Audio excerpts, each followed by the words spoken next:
téléphone est le jour où j'ai croisé, moi, grain de sable, le chemin d'un pédocriminel, mon témoignage. Bonjour, j'espère que vous allez bien. Je ne vous cache pas que quand j'entends Yuna qui pleure au téléphone, ce petit ange qui n'a que 6 ans, je suis juste révolté. Petite Yuna, je sais que tu n'entendras pas mes paroles, mais tu es dans mes pensées et tu vas bientôt retrouver ta maman. Pour ceux qui éventuellement découvrent ma chaîne, je vous positionne les liens des 2 témoignages de Sandrine, la maman de Yuna. Tout s'arrange dans la vie. Regarde, elle te parle, maman. Je t'aime, ma chérie, tout va s'arranger. Il y a grand frère qui va venir te voir. Hein? Il y a grand frère qui va venir te voir. Je sais que t'en peux plus, tu es au bout du rouleau. Je te connais, ma fille. T'es au bout du rouleau, ma poupuce. Allez, sois courageuse, mon amour, je suis là. Oh, mon bébé. Je t'aime, ma pupuce. Allez, courage. Tu vas à l'école ce matin? Tu vas voir tes copines? Hein, ma chérie?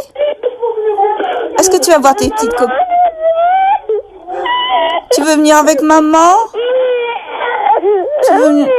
Ça marchera, t'inquiète pas. Je me débrouillerai avec la juge, d'accord? Je te le promets.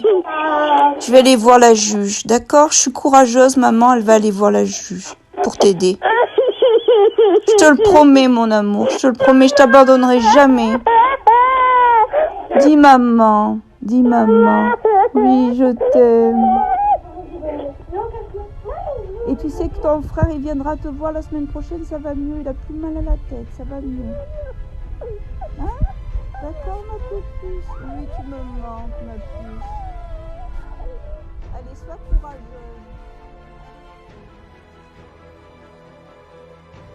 Vous qui avez subi l'enfer en étant victime de la pédocriminalité, je n'ai pas connu ce que vous vivez ou avez vécu.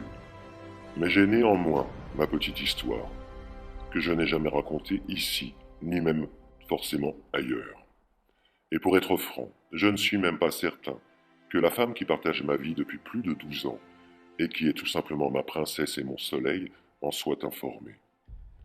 Par chance, j'ai juste croisé l'un de ses ports, sans qu'il soit possible d'en être très profondément détruit.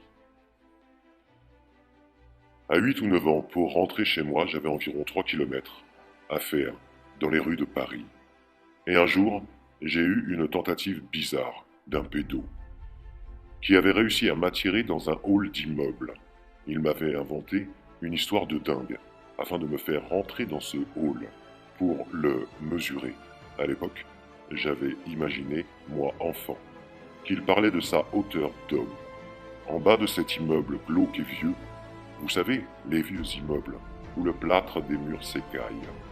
Il m'avait entraîné, au fond, caché par l'escalier.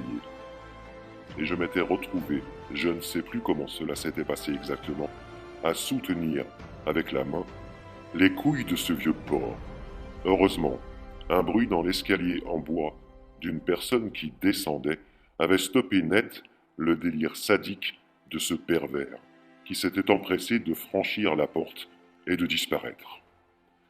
Il avait eu la frousse, et moi, insouciant et certainement incrédule, j'étais sorti de ce bâtiment avec mon cartable sur le dos, et j'avais continué innocemment mon chemin vers la maison.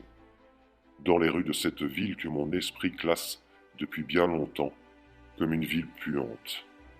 Je n'avais pas parlé de cela à mes parents, et ce souvenir s'est doucement effacé de ma mémoire. Mais un jour, il est revenu, et j'en suis resté scotché.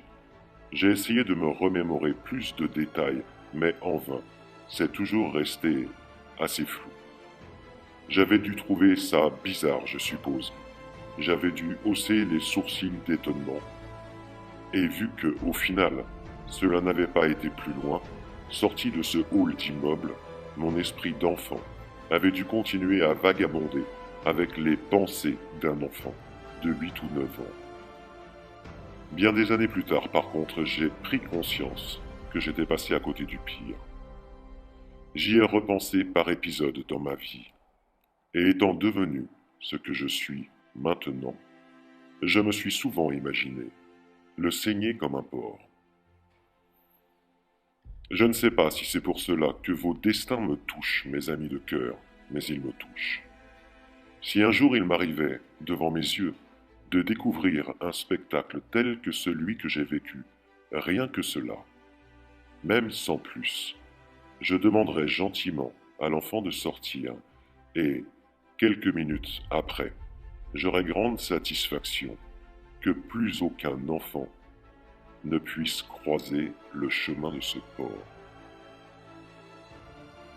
Prenez soin de vous et de vos proches. À bientôt, ici ou ailleurs. Portez-vous bien.